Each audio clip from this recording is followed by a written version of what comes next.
Hello everyone, welcome back to my channel. मैं हूं श्रेया भटनागर और आज मैं लेके आई हूं डिक्टेशन। अगले 5 सेकंड में मैं डिक्टेशन स्टार्ट कर दूंगी, तो आप लोग रेडी रहिएगा।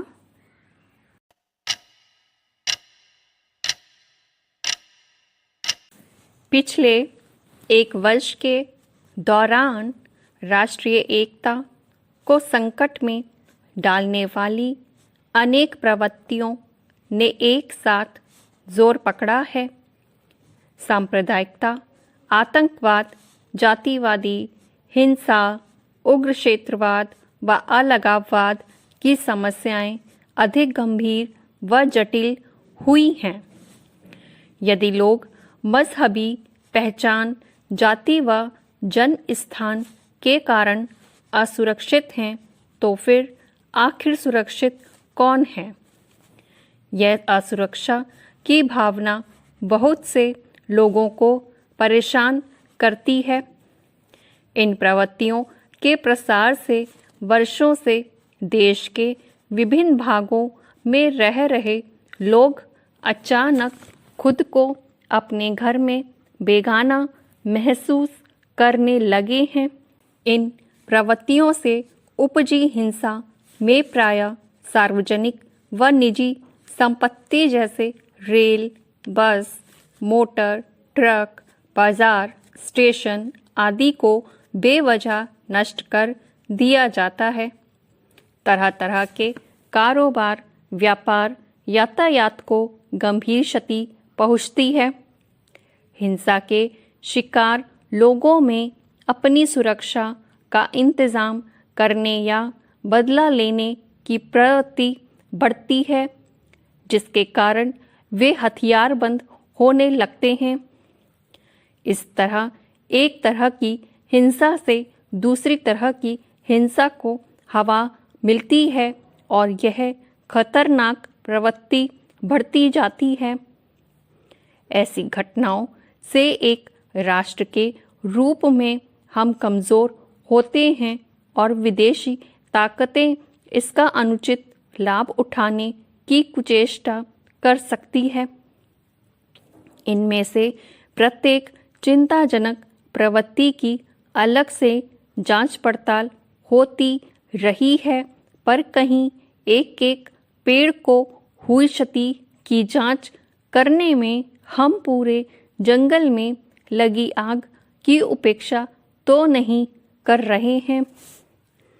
क्या हाल ही में ऐसी स्थिति तो पैदा नहीं हुई जिसने इन सब प्रवृत्तियों को एक साथ हवा दी हो?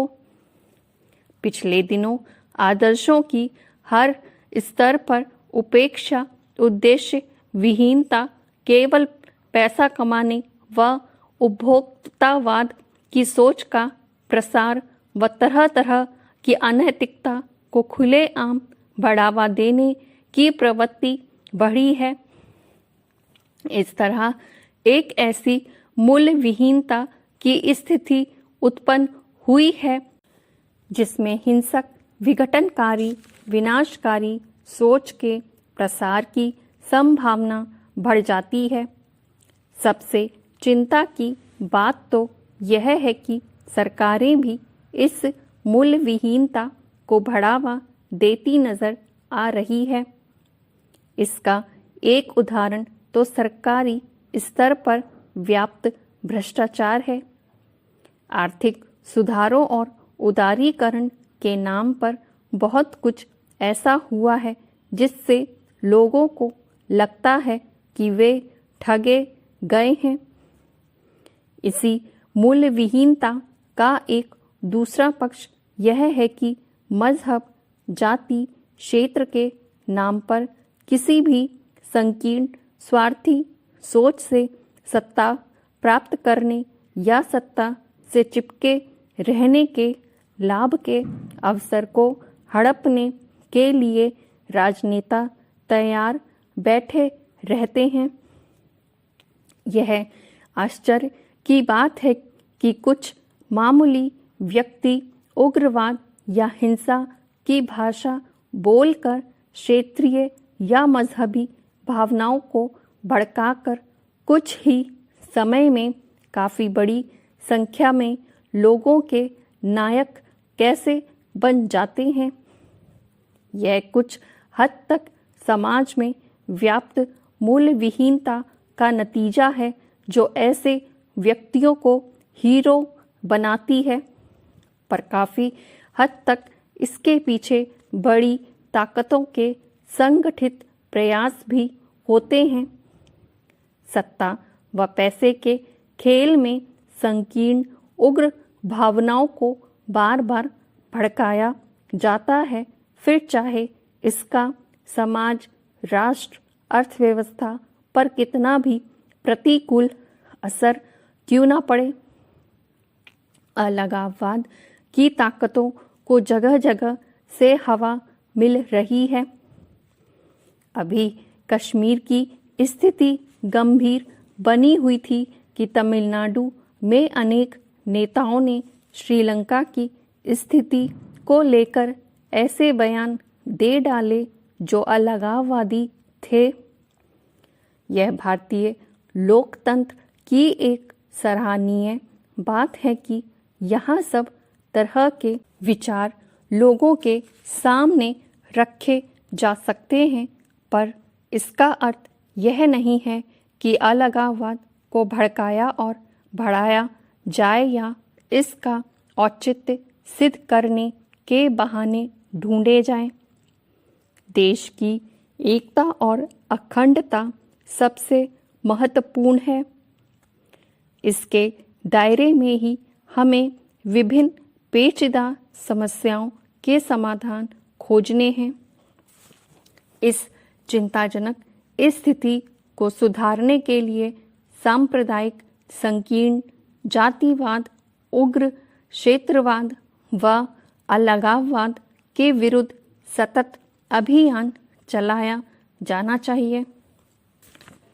एक ऐसा माहौल बनना चाहिए जिससे अधिकतम लोग राष्ट्रीय एकता के महत्व को भली भांति समझे व इसकी रक्षा की जिम्मेदारी महसूस करें। राष्ट्रीय एकता तोड़ने वाले सभी तत्वों के विरुद्ध बिना किसी भेदभाव के कार्रवाई करनी चाहिए। राजनीतिक दलों को यह जिम्मेदारी समझनी होगी कि सत्ता के लिए वे जातिवाद, क्षेत्रवाद व सांप्रदायिकता को ना भड़काएं। नागरिक संगठनों को आगे आकर दलों को इसके लिए जवाबदेह बनाना चाहिए। यदि समाज में अच्छे काम नहीं होंगे तो बुरे कामों के लिए अधिक जगह बनेगी। अतः सभी मजहबों व जातियों की एकता, पूरे देश में भारतवासियों के आने जाने रहने के समान अधिकार, सभी संस्कृतियों, भाषाओं व धर्मों की रक्षा, देश की साझी संस्कृति और विरासत, सामाजिक आर्थिक समानता जैसे मुद्दों पर भी निरंतर काम किए जाने की आवश्यकता है। ये थी मेरी आज की डिक्टेशन। मुझे ऐसा लग रहा है, शायद आप लोग को भी फील हो रहा हो कि इधर एक दो दिन से थोड़ा सा पता नहीं क्या है कि शायद मैं सही नहीं बोल रही हूँ या फिर मतलब मैं खुद सेटिस्फाइड नहीं हूँ अपने आप से। मुझे ऐसा लगता है कि स्पीड में थोड़ा सा उतार चढ़ाव सा आ गया है, क्या आ गया है, या फिर लहजा बीच में कुछ चेंज हो जाता है फिर चेंज हो जाता है, क्या होता है मुझे खुद ही नहीं समझ में आ रहा। क्यों नहीं कंसंट्रेट मैं कर पा रही हूँ, पता नहीं क्या हो गया कि मेरा दिमाग कहाँ चला गया है, मैं खुद नहीं समझ पा रही हूँ। या तो व्यूज़ नहीं आए जो उसमें मेरा दिमाग घुसा पड़ा है अभी तक। तो मैं कोशिश करूँगी कल से एकदम प्रॉपर मैं बिल्कुल ठीक से बोलूँ, और जैसे भी है अभी फ़िलहाल इसको कर लीजिए, और मेरी से जो गलती हुई हो उसे क्षमा कीजिएगा, इग्नोर कीजिएगा, यही कह सकती हूँ। और बस वीडियो पसंद आते हैं तो लाइक कर दिया करिए, शेयर किया करिए। जब आप लोग शेयर करेंगे, लाइक करेंगे, तभी तो मेरी वीडियो आगे रैंकिंग में जाएगी और उस पर व्यूज़ आएंगे। कभी कभी बहुत अच्छे व्यूज़ आने लग जाते हैं और कभी कभी बिल्कुल डाउन हो जाते हैं, तो बस इसीलिए मन थोड़ा सा वो हो जाता है। तो शायद इसीलिए गड़बड़ चल रहा हो, लेकिन फिर से कल से मैं अच्छे से बोलूँगी और नेक्स्ट टॉपिक जो है हमारा नेक्स्ट पेज का है, ये इसे संयोग कहें या दुर्योग, इस यहाँ से लेकर नीचे तक का है। यहाँ पे लास्ट से पहले वाली लाइन देखिएगा, महत्वपूर्ण पदों पर काबिज थे, यहाँ तक मैं बोलूँगी।